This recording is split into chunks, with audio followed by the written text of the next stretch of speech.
I wonder what this is, my friend. That's right. Hopefully she's gonna be done today.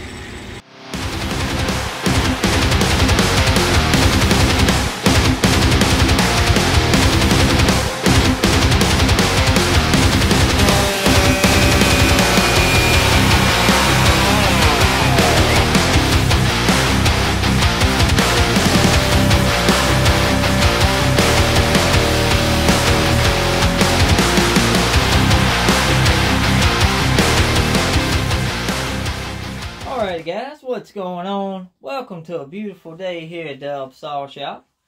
Today we are working on a Stihl Ms441C. It's pretty much the same as the last 441 that we worked on, except this one here is non-M-tronic. This one has a fully adjustable carburetor, so I think we're going to be able to do a little bit more to it, get a little bit more out of it, just for the sheer fact that we don't have to mess around with the M-tronic part of it. We got a carburetor that we can work around and we can get it tuned right. So we already went ahead and made us a 35 thousandths pop-up piston.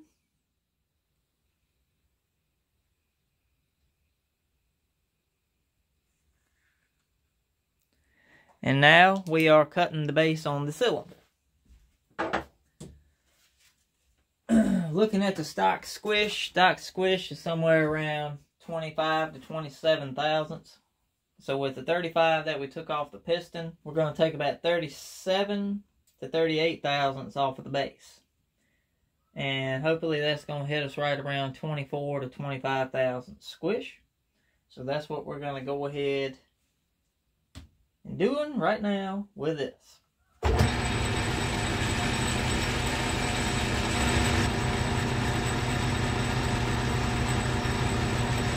Little dab with some cutting Earl on there.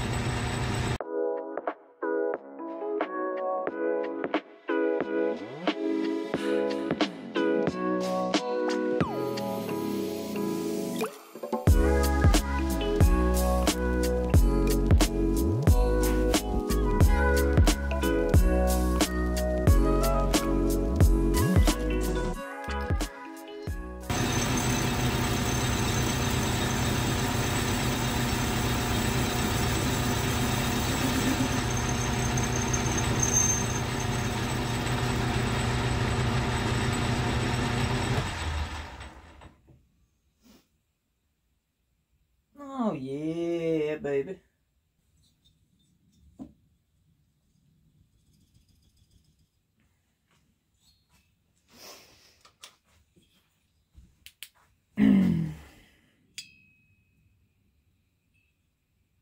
That's where we're at right now.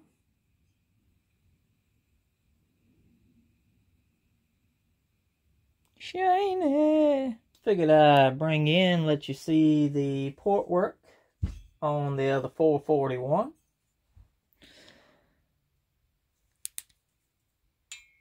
So this one, we did the intake. We actually went with a little bit of a long style.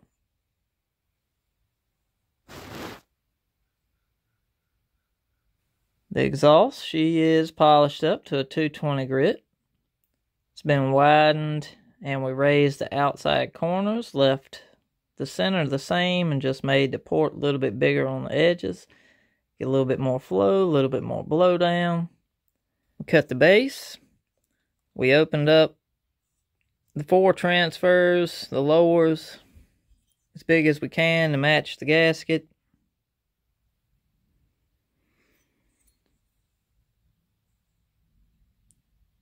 And we widened and raised the primary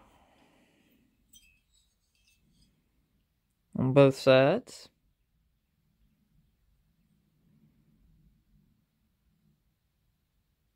It's inside of the intake. And that's the inside of the exhaust. Lights are getting on my nerves. So, as for numbers on this build, you know we went with a 35 thousandths pop-up piston. We got that cut, got it made on the saw. Squish is coming in right around 24 thousandths. We ended up cutting, I'd say about 42, 43 thousandths off the base. And timing numbers, the intake's landing right at 79 degrees. Exhaust, sitting right at 99.5. And transfers are coming in at 128. So we got about 29 degrees of blowdown. We raised the primary to match the secondary, so they're both going to fire at 128 now. And lowering this one as much as we did, we ended up having to cut the skirt on this one. And the outside of the skirt, you know, intake side and exhaust side, really wasn't the issue. The issue with this one was these little cutouts in between the transfers. So we really had to go in and open those things up, because inside of the crankshaft, I'll bring in and show you. So lowering the cylinder like we did,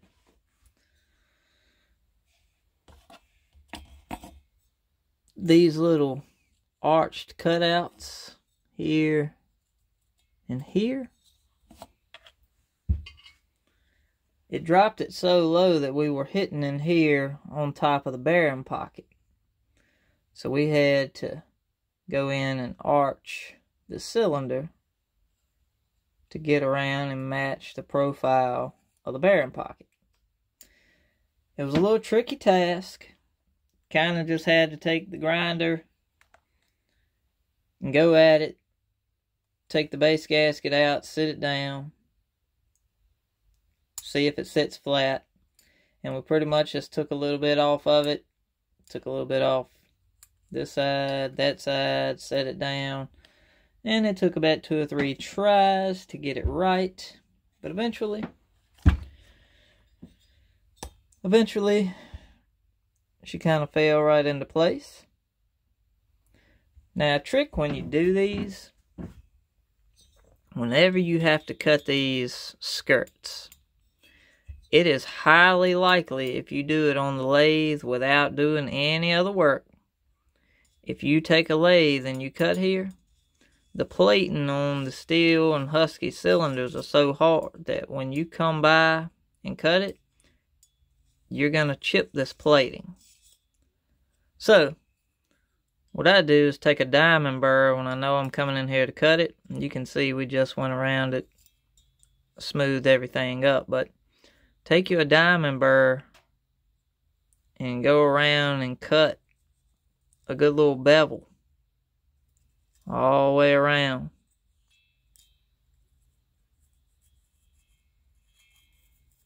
Before you cut it. What I did is just took a flap wheel and just kind of flap wheeled it. And flap wheeled here, flap wheeled there. Then just took sandpaper, smoothed everything up. Took my grinder and kind of made them, you know, kind of the same best we could on both sides by eye. And then when you cut these also, this outside edge is going to get pretty dang sharp. So don't forget when you're chamfering stuff, go around this outside edge and definitely work this inside if you're going to be cutting it or grinding on it. You do not want to chip any of that plating. But yeah.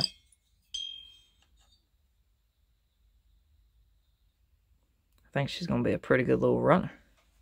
So, we're going to go ahead, get the cylinder cleaned up, get the inside of the case cleaned up, get the piston cleaned up, and get it pinned back in. Probably clean it again, make sure nothing's inside of it, and then we're going to be working on the exhaust. Now, one problem that I ran into, I believe I'm out of map gas for my torch. This muffler, this one's not stainless, it doesn't look like. I believe this one's just carbon steel. So what I'm planning on doing is maybe just getting us a couple 1-inch outlets This side's kind of rusted out. I'd rather cut this off, cover this hole up, then put us a couple 1-inch outlets on the corner. That way you don't block any of your cut length. We'll see where it goes. May end up doing like we did on the last one. Just cut some of this area out. That way we can get rid of all that rusty stuff. And it'll open us up a good muffler mod. This is still going to be a firewood saw, work saw, / a little bit of play saw. So, it's got to be able to work. So we don't want nothing too crazy going on with it. So, that's what we're going to do. We're going to get this thing back together.